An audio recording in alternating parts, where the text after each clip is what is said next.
day, Jesus, look at my fucking cheeks. I mean, this high carb diet really gives you a lot of fat, doesn't it? Look like fucking Lance Armstrong, for fuck's sake. Question of the day, can you talk about ketones and why carbs are essential even if our body is able to use ketones, and why carbs are the better source of energy? Do you have anything on this? This one's pretty simple, it's easy to prove. Just go out today, make sure you got a nice helmet that fits you right. Make sure you buckle up.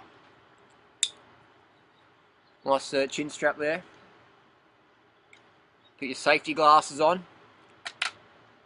Now what we're going to do is we're going to eat no carbohydrates for the next 24 hours or 36 hours or the whole week. But keep your helmet on, because chances are you're going to collapse, you're going to hit your head on the ground, and this can help prevent some brain damage from occurring.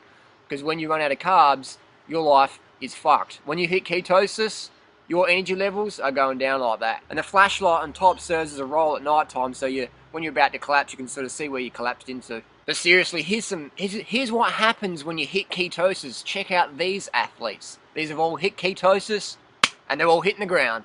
Here we have this is what happens when you run out of carbs. So we've got a low carb elite athlete here. Whoop, whoop, whoop, boom, down he goes. This is what happens when you run out of glycogen, because your low carb diet guru says you should become fat adapted. Here you go. This is what fat adapted means. You're running in ketosis, slow and right down. And this is a fit looking girl. Looks like she could be running quite fast, but she's ran out of carbs, and she is hitting the wall. She's just running through cement, it feels like. She's not in pain because she's not grabbing anything. She's just confused, depressed, dizzy, lack of coordination. Just look at that. Just trips over nothing, hits the ground. Stomach's alright. She's not gripping her stomach. She's just bonking. She's hitting the wall. In cycling, we call it bonking, and running, we call it hitting the wall. So when you go into ketosis, when your body's running on ketones, your performance goes out the window, and you're literally crawling to the finish line. So congratulations to the low carb diet authors out there. It's a diet that doesn't work. It's a diet based on telling people good things about their bad habits. It's a dangerous diet. You need carbs to thrive. Get your carbs in. Carbs keep you lean. Don't be suckered in by these silly fad diets.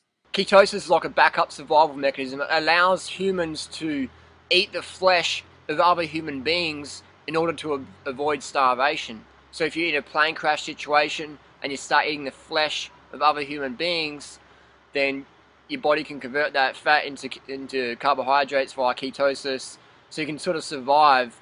It's just like a cow can eat ducks or baby geese to survive, but it's not the best option. So when we live on carbohydrate-rich diets, we have the best weight loss, we have the best energy, we have the best immune system, because when you don't have enough carbohydrates, your body's immune system is compromised. We know that in cycling. I mean, it's always, the coach is always saying, make sure you get your carbs, get your carbs, get your carbs. If you don't get enough carbs, your immune system's going to crash, and your training's going to be fucked up. You'll get burnt out for the next 6 months or year or whatever. So carbs are key, high carb, low fat, that's where it's at. Anyone who says carbs make you fat, go, well, look, a Durian rider. Man, I've ridden, in the last 30 days, I've ridden 405 kilometers, and I've ran about 111 kilometers, which is fuck all training for someone at my level. It's fuck all. I mean, I can do 400 kilometers in a day. Mike Arnstein runs 111 kilometers in an afternoon. So I'm stuffing my face every freaking meal.